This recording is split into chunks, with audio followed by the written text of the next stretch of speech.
Honda Giorno naman po ang kakalikutin natin dito sa ating garahe. Nabudol kasi ako ng mga voucher kaya ayan, napabili. Aray ko.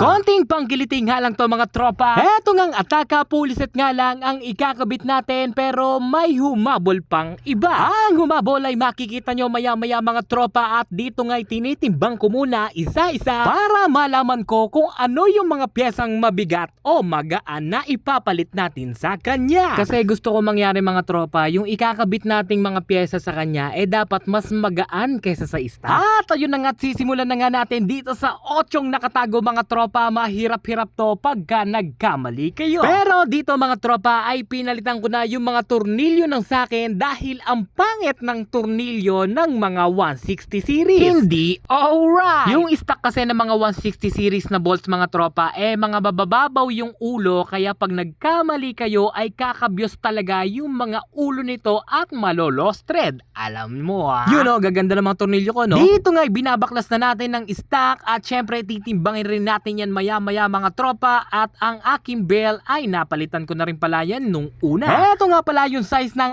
ating belt mga tropa para sa ating Honda Giorno. I-screenshot nyo na lang. Alright! At dito nga mga tropa ay tinitimbang na natin isa-isa ang ating mga lumang piyesa. Habang dumating sa puntong ganito mga tropa, mas magaan pala ang backplate ng stock kesa sa Ataka backplate. Inulit ko pa nga mga tropa para sigurado lang. Pero napagdesisyonan ay itong stock pa nga rin ang ating gagamitin. Kaya naman nga itong Ataka backplate at kanyang slider piece ay hindi na nga natin ito gagamitin. At ito nga pala yung timbang ng ating stock bushing o collar ay medyo may kabigatan. Kumpara nga dito sa ceramic bushing o collar, ayan lang ang kanyang gaan. At dito na nga naman tayo sa ating isa pang gagawin sa ating Giorno ngayon. Ito nga yung kakabitan natin ng panibagong gear sa kanyang transmission. Gamit lang kayo ng size 12 mga tropa, 12mm para buksan yung mga nut ng pang transmission. Tapos 10mm naman para maiangat ang ating airbox. Sa likod kasi ng airbox mga tropa ay may nagtatago pang isang number 12. Huli ka balbon. Matapos nga natin matanggal yung mga 12mm bolts mga tropa ay bubunutin na natin ang pisngin niya. Ayan papalitan nga lang natin yung isang gear ditong maliit mga tropa. Ito yung ipapalit natin yan. Ayan na yan yung tinuturo ko na yan. Papalitan natin yan. At hugot lang yan ng mga tropa. At kung bibilangin yung mga tropa, ang ngipin lang ng stock ay 13 lang.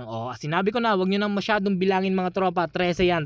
At ang ipapalit nga natin sa stock mga tropa ay may ngipin ngang 14 plus 1. Alright. At natuwa nga ako dahil smooth naman etong kanyang pinalit nating pyesa mga tropa dahil nakapagpalit nga rin pala ako sa Honda Click neto. Ang problema naman nun ay may konting kalantog. Hindi alright. Dito nga mga tropa ay nilagyan na nga natin muna ng gasket maker dahil wala tayong bagong gasket niya. At K-Works gear oil nga pala ang ginamit natin dito ngayon mga tropa dahil subok na yan kahit long ride o circuit pa. At ayan na, naikasa na nga natin sa kanya ang panibagong gearing ng transmission niya. Kaya naman syempre andito na baklasado na, lilinisan na natin to mga tropa. Hindi na natin to papakawalan pa. Matapos nga natin malinisan mga tropa ay kabitan na lang ng mga pyesa ang gagawin natin sa kanya. Ang ikakabit natin mga bola mga tropa ay 17 at 12 grams nga pala. Tapos may problema nga itong collar niya mga tropa, hindi pala alright o pasok sa Ataka pulley. At isa pang problema itong ating tropa ay yan na nga ang sinapit ng kanyang lining. Putol ang tenga.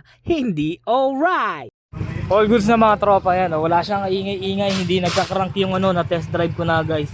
Yung iba kasing 14T medyo gumaganon. Tapos yung niya, yung panggilid niya sa Ataka, ang di ko lang ginamit yung backplate niya tsaka yung slider piece. Yung bushing niya kasi na itim ay yung bushing na binili ko, yung ceramic, hindi kasya. So bali yung kasama niya sa package na bushing yung ginamit natin. Pero okay, goods tahimik to guys, tahimik. Tapos na test drive ko na hanggang sa pakiramdam. Alright na alright. Approve.